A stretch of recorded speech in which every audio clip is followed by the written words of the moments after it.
Hello बच्चों, आज हम इस वीडियो में पाठ वायु जीवन के लिए आवश्यक इसके अभ्यास प्रश्न उत्तर की चर्चा करेंगे।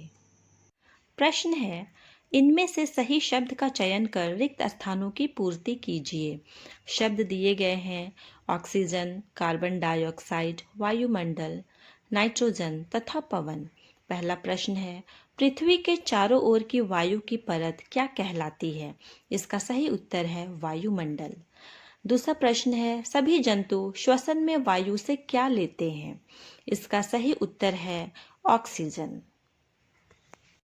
अगला प्रश्न है, जलने में कौन सी गैस सहायक होती है? सही उत्तर है ऑक्सीजन। गतिशील वायु को क्या कहते हैं? सही उत्तर है पवन। वायु में सबसे अधिक कौन सी गैस होती है? इसका उत्तर है नाइट्रोजन।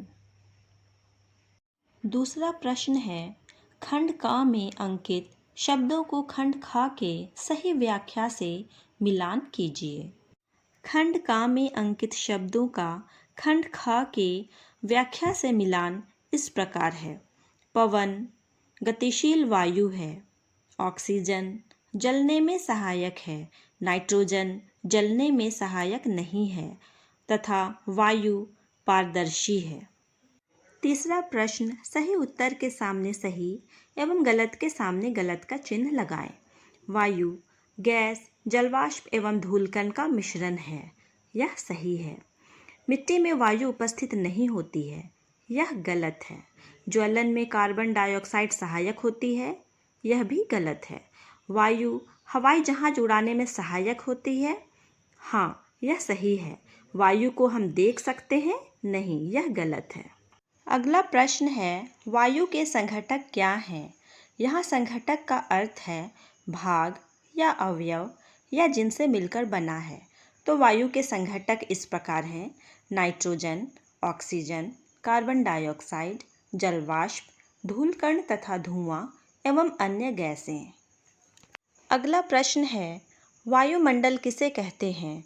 इसका उत्तर है पृथ्वी के चारों ओर के वायु की परत या आवरण को वायुमंडल कहते हैं। अगला प्रश्न है, वायुमंडल में कौन सी गैस श्वसन के लिए आवश्यक है? इसका उत्तर है ऑक्सीजन गैस श्वसन के लिए आवश्यक है। अगला प्रश्न है, मिट्टी में जल डालने पर वायु के बुलबुले बाहर क्यों आते हैं? इसका उत्तर है मिट्टी छोटे छोटे कणों से बनी होती है एवं उन कणों के बीच जो खाली स्थान या छिद्र होता है उसमें वायु रहती है। जब मिट्टी में जल डालते हैं और जल इन छिद्रों में प्रवेश करता है तो वहाँ उपस्थित वायु बुलबुले के रूप में बाहर आ जाते हैं। अगला प्रश्न है, वायु में कौन सी गैस सबसे अधिक मात्रा में उपस्थित होती है? इसका उत्तर है नाइट्रोजन गैस। अगला प्रश्न है, वाद्य यंत्रों में वायु की महत्वपूर्ण भूमिका होती है, आप कैसे प्रमाणित करेंगे? इसका उत्तर है वाद्य यंत्र ध्वनि उत्पन्न करने के लिए प्रत्यक्ष या अप्रत्यक्ष रूप से वायु की उपस्थिति एवं वायु के प्रवाह का उपयोग करते हैं, जैसे बांसुरी, शहनाई, माउथ ऑर्गन, हारमोनियम इत्यादि। यदि इनमें वायु के प्रवाह को बंद कर दिया जाए या वायु अनुपस्थित हो तो ये ध्वनि उत्पन्न नहीं कर सकेंगे। अगला प्रश्न है, आपको कैसे पता चलता है कि वायु में जलवाष्प है? इसका उत्तर है ठंडे जल या शरबत से भरे गिलास के बाहरी सतह पर हमें पानी की बूंदें दिखाई देती हैं। यह वायु में जलवाष्प की उपस्थिति को दर्शाता है। जब वायु गिलास के ठंडे पृष्ठ के संपर्क में आती है तो वायु में उपस्थित जलवाष्प ठंडी होकर संघनित हो जाती है तथा जल की बूंदें गिलास के बाहरी सतह पर दिखाई देती है। अगला प्रश्न है, ऐसे क्रियाकलापों की सूची बनाइए जो वायु की उपस्थिति के कारण संभव हैं। इसका उत्तर इस प्रकार है, अन्य कणों को भूसा से अलग करने में वायु सहायता करती है। दूसरा, वायु की उपस्थिति के कारण पक्षी, चमगादड़ एवं कीटों को उड़ने में मदद मिलती है। तीसरा, वायु बादल को एक जगह से दूसरी जगह ले जाती है, जिससे विभिन्न स्थानों पर बारिश होती है। वायु की उपस्थिति से पवन चक्की कार्य करता है। वायु ग्लाइडर, पैराशूट तथा हवाई जहाज को चलाने में सहायता करती है। इसके साथ ही वायु पौधों के बीजों को यहाँ वहाँ फैलाने में सहायक होती है। अगला प्रश्न है, आप कैसे दर्शाएंगे कि खाली कहा जाने वाला गिलास वास्तव में खाली नहीं है?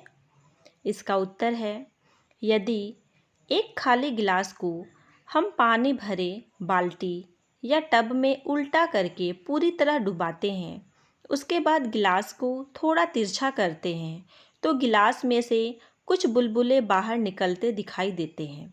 ये बुलबुले वास्तव में वायु होती हैं, जो खाली दिखने वाली गिलास में भरी हुई थी। वायु के बुलबुले के रूप में निकलने के बाद गिलास में पानी भर जाता है। इससे पता चलता है कि खाली दिखने वाला गिलास वास्तव में खाली नहीं होता है। अगला प्रश्न है, मुंह से सांस लेना क्यों हानिकारक है? इसका उत्तर है, मुंह से सांस लेना हानिकारक है क्योंकि जब हम नाक से सांस लेते हैं तो नाक में उपस्थित छोटे छोटे रोम या बाल वायु में उपस्थित धूल कण तथा अन्य हानिकारक पदार्थों को रोकने या छानने का कार्य करते हैं। किंतु यदि हम मुंह से सांस लेते हैं तो वायु के साथ कई हानिकारक पदार्थों का हमारे फेफड़ों तक पहुंचने का खतरा होता है और यह हमारे लिए हानिकारक है।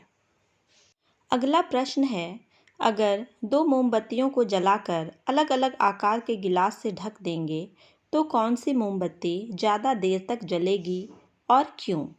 इसका उत्तर है, यदि दो मोमबत्तियों को जलाकर अलग अलग आकार के गिलास से ढकेंगे तो जिस मोमबत्ती को छोटे गिलास से ढका गया है वह जल्दी बुझ जाती है और बड़े गिलास से ढकी मोमबत्ती कुछ देर बाद बुझती है। ऐसा इसलिए होता है क्योंकि जलने की क्रिया केवल ऑक्सीजन की उपस्थिति में ही संभव है। प्रयोग में लाए गए गिलास में वायु एक सीमित मात्रा में थी। जब यह ऑक्सीजन जलती हुई मोमबत्ती के द्वारा उपयोग कर ली गई तो मोमबत्ती अधिक समय तक नहीं जल पाई और बुझ गई। वहीं दूसरी मोमबत्ती जो बड़े गिलास से ढकी गई थी, उसे पहली मोमबत्ती की तुलना में थोड़ी अधिक ऑक्सीजन मिली, इसलिए वह कुछ ज़्यादा देर तक जलती रहेगी।